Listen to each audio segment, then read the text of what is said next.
I think the message of Iowa is that people on the extremes of both party, the far right and the far left, are angry. And they feel that the institutions of government aren't working for them.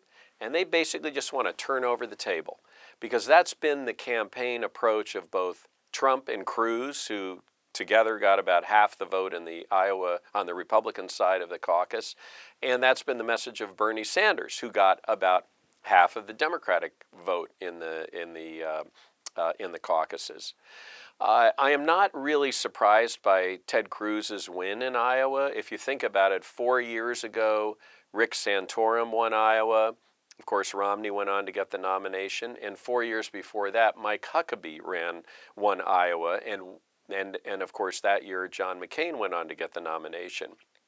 And in all three cases, Huckabee, Santorum, Cruz, they campaigned by focusing on the right-wing evangelical Christian voter in Iowa, which is a significant part of the Republican electorate in Iowa, and they all won. So the question for Ted Cruz is, can he build on that and continue as the primaries move to much bigger and much more diverse states?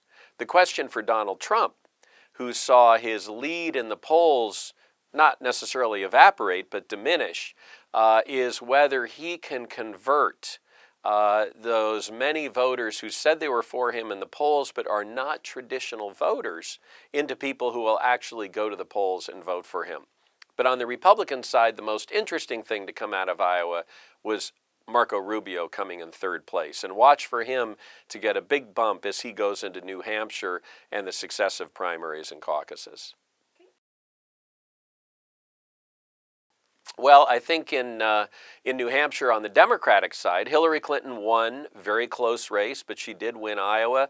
I would expect Bernie Sanders to win New Hampshire. And the reason is he's the senator from Vermont, which is the neighboring state to New Hampshire, and the neighboring state candidate almost always wins the New Hampshire primary. Mitt Romney won it when he was running 4 years ago. John Kerry won it. He's senator from Massachusetts when he was running in 2004. And even Paul Tsongas, a former senator from Massachusetts, beat Bill Clinton in 1992 in the New Hampshire primary. So I would expect Sanders to win that. But on the Republican side, Trump has a big lead. The question is whether the loss in Iowa, a guy who has premised his campaign on being a winner, can bounce back from having actually lost.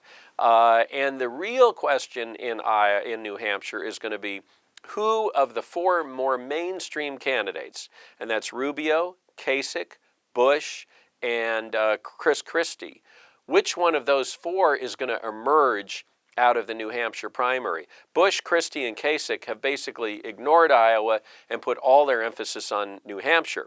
Rubio, who has not been doing as well in New Hampshire as those other three, but he invested time in Iowa, did very well there, and is going to get a bounce coming into New Hampshire. So the real interesting question in New Hampshire, I think, is going to be who will start to emerge as the more mainstream Republican alternative to either Trump or Cruz on the far right.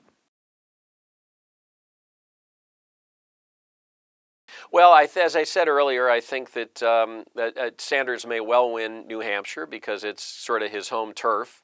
But what was interesting about Iowa is if you look at the exit polls, Bernie Sanders won an overwhelming majority of voters between 18 and 29.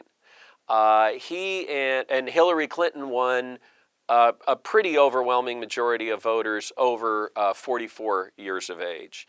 Number one. Number two, while they split the white vote, Hillary Clinton won a very overwhelming majority of the very small percentage of Iowa voters who are non-white. You know, African Americans, Latinos, Asians. And so what I would expect is once we leave New Hampshire and we move to states like South Carolina, which has a big African American population in its Democratic primary, or we move to some of the other states where the African American vote is significant, and we move to places like Nevada, which has a big Latino population as part of its Democratic primary, I would expect as we move to more diverse states that are much more reflective broadly of the Democratic Party, that you'll see Hillary Clinton start to do very, very well.